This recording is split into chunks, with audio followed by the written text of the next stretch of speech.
Involve था और chance करते रह रहा था, किस तरह से ये घटना को अंजाम ऐसा दिया। करेगा तो देखिए, रांची जिला के दो चर्चित केस और जो बहुत महत्वपूर्ण केस भी थे। सबसे पहले जो केस नंबर जो नगड़ी का था, दलादली होती, जो हाल ही में हुआ था 15 अक्टूबर 2025 के आसपास, उसमें जो एक व्यक्ति हैं राधे श्याम साहू, उनके ऊपर 6 राउंड गोलियां बरसाई गई थी। उसमें जो दो शूटर थे हमारे, जिसका नाम एक का नाम था चंदन और अविनाश, उन दोनों को हम लोगों ने अरेस्ट कर लिया था और उनको न्यायिक हिरासत में भेज दिया गया था। पर इसका जो मेन षड्यंत्र था, जिसने पूरा षड्यंत्र रचा था, जिसका नाम था अभिषेक कुमार उर्फ सूरज सिन्हा, उसकी गिरफ्तारी भी हम लोग के द्वारा कर दी गई है। और दूसरा केस जो कि कांके थाना का था, जिसमें अनिल टाइगर की हत्या कर दी गई थी, जो कि 26 मार्च 2025 को हुआ था। उसमें भी जो दो महत्वपूर्ण शूटर थे, जिसका नाम अमन और रोहित था, उनको भी हमने अरेस्ट कर लिया था और न्यायिक हिरासत में भेज दिया गया था। इस केस में भी जो मेन कॉन्स्पिरेटर था या फिर षड्यंत्रकर्ता था, वो व्यक्ति था आपका अभिषेक कुमार उर्फ सूरज सिन्हा। तो आप लोग इस केस के बारे में बताते चलते हैं। सबसे पहले जो अनिल टाइगर का जो केस हुआ था, जिसमें उनकी हत्या कर दी गई थी, तो उसमें जो मेन आदमी था वह सूरज सिन्हा था। ज़मीन संबंधी विवाद था। उस विवाद में सूरज सिन्हा को कॉन्ट्रैक्चुअल किलिंग के लिए एक सुपारी मिली थी, जिसमें उसे अनिल टाइगर की हत्या करनी थी। उसे टोटल 5 लाख रुपए दिए गए थे इस काम को करने के लिए, और उस 5 लाख की बदौलत उसने 2 लड़कों को हायर किया, जिसका नाम था, एक का नाम था अमन और दूसरे का नाम था रोहित, जिससे उसने गोलियां चलवाई। और उस समय अनफॉर्चुनेटली अनिल टाइगर की उसी समय मृत्यु हो गई थी।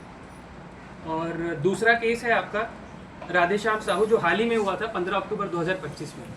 इसमें भी इसने कॉन्ट्रैक्चुअल किलिंग वाला काम लिया था, और इसमें टोटल जो सुपारी इसके द्वारा मांगी गई थी वो 20 लाख रुपए की थी। ये अगेन ज़मीन संबंधी बात था। इसमें और क्या क्या डिटेल्स हैं उस पर हम लोग बाद में जानकारी आप लोग के साथ साझा करेंगे, जब इसे पुलिस रिमांड पे लाया जाएगा। इसमें भी इसने 2 लड़कों को हायर किया था, एक का नाम था चंदन, दूसरे का नाम था अविनाश। इन दोनों को भी हम लोग अरेस्ट कर चुके हैं और इन्हें भी क्या कहते हैं न्यायिक हिरासत में भेज चुके हैं। देखिए, आप सभी को बताते चले कि जो अभिषेक कुमार उर्फ सूरज सिन्हा है, इसका अगर आप अधिक इतिहास आप खोजिएगा तो तकरीबन 4 या 5 केसेस हैं इसके ऊपर, और जितने भी केसेस हैं इसके ऊपर इम्पॉर्टेंट और बहुत ज़्यादा सेंसिटिव केसेस हैं।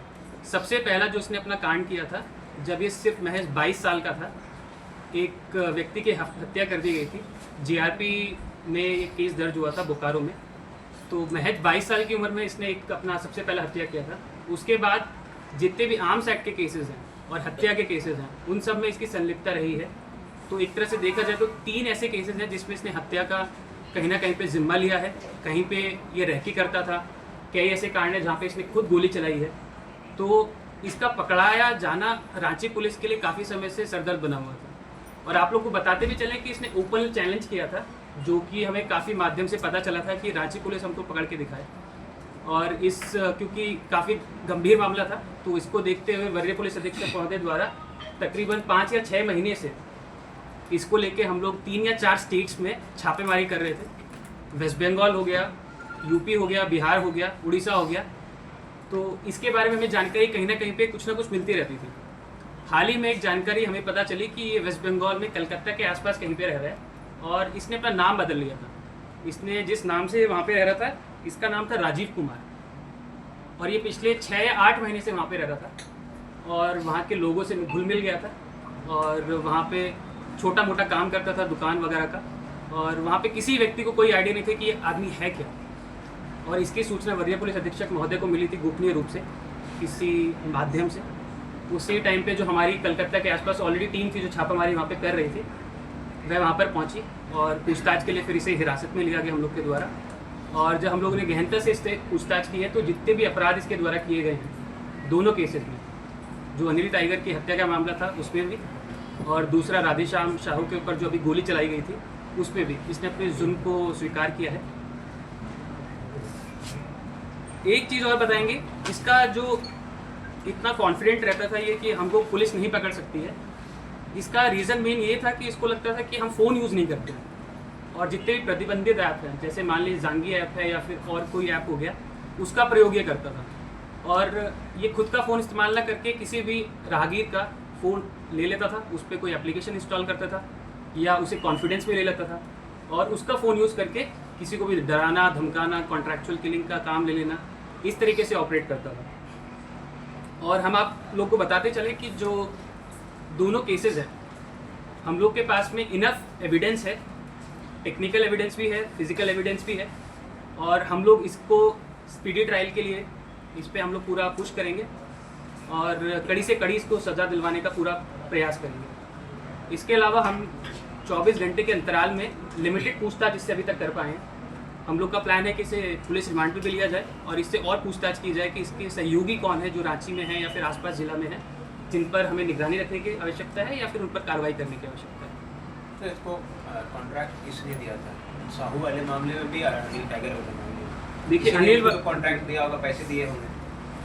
देखिए वो सारे सबूत हमारे पास में आए हैं। जैसे अनिल टाइगर वाले केस में जो कॉन्ट्रैक्चुअल किलिंग के लिए से जो दिया गया था, देवव्रत नाथ सहदेव एक व्यक्ति हैं जिनके द्वारा इसे 5 लाख रुपए दिए गए थे। और जो हाल वाला मामला है राधेश्याम साहू वाला, उसमें हम लोग इससे इतना गहनता से पूछताछ अभी नहीं कर पाए हैं, बट जैसे मैंने आपको बताया कि हम लोग इसे पुलिस रिमांड पे लेंगे और उसके बाद इस बिंदु पर भी हम आप लोग के साथ जो इन्फॉर्मेशन हमारे पास में आएगी वो साझा करेंगे। सर कोलकाता में रह के नेक्सस चला रहा था क्या?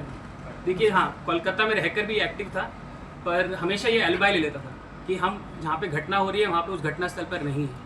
पर जैसे फिर से मैं आपको बता रहा हूँ कि जो भी प्रतिबंधित ऐप हैं उनका इस्तेमाल ये करता था, और जानगी हो गया या फिर इंस्टाग्राम हो गया, उनको भी यूज़ करता था। इंस्टाग्राम के मैसेंजर पे जाके लोगों से कॉन्ट्रैक्ट करना, जैसे जो हाल ही में जो घटना हुई है जिसमें अमन और ये चंदन और अविनाश के द्वारा जो फायरिंग की गई थी, इसकी जंगी पे ही बात हुई थी इन दोनों व्यक्तियों से, और इसका अभी भी कहना यही है कि हम घटनास्थल पर नहीं थे तो हमारा इन्वॉल्वमेंट नहीं है।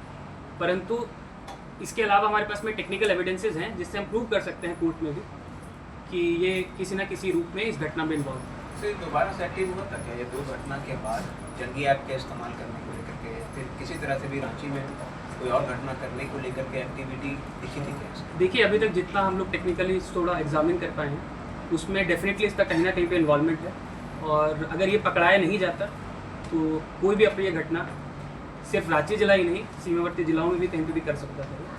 और पुलिस रिमांड पे लेने के बाद इस पे और हम लोग अच्छे से आपको ब्रीफ करेंगे। सूरज सिन्हा मूलतः रहने वाला कहाँ का, और इसके परिवार से भी इस तरह की गतिविधियों में किसी का नाम इससे पहले जुड़ा? देखिए रहने वाला मूलतः रांची का ही है, हरमू रोड के पास में इसका घर है, और वैसे इसके परिवार से हम लोगों ने उस तरीके से पूछताछ नहीं की है, वो भी हम लोग करेंगे। और परिवार के भी किसी व्यक्ति का अगर किसी भी रूप में कहीं पे इन्वॉल्वमेंट आता है तो उस पर भी हम लोग कार्रवाई करेंगे। ठीक है, थैंक यू। Thank you.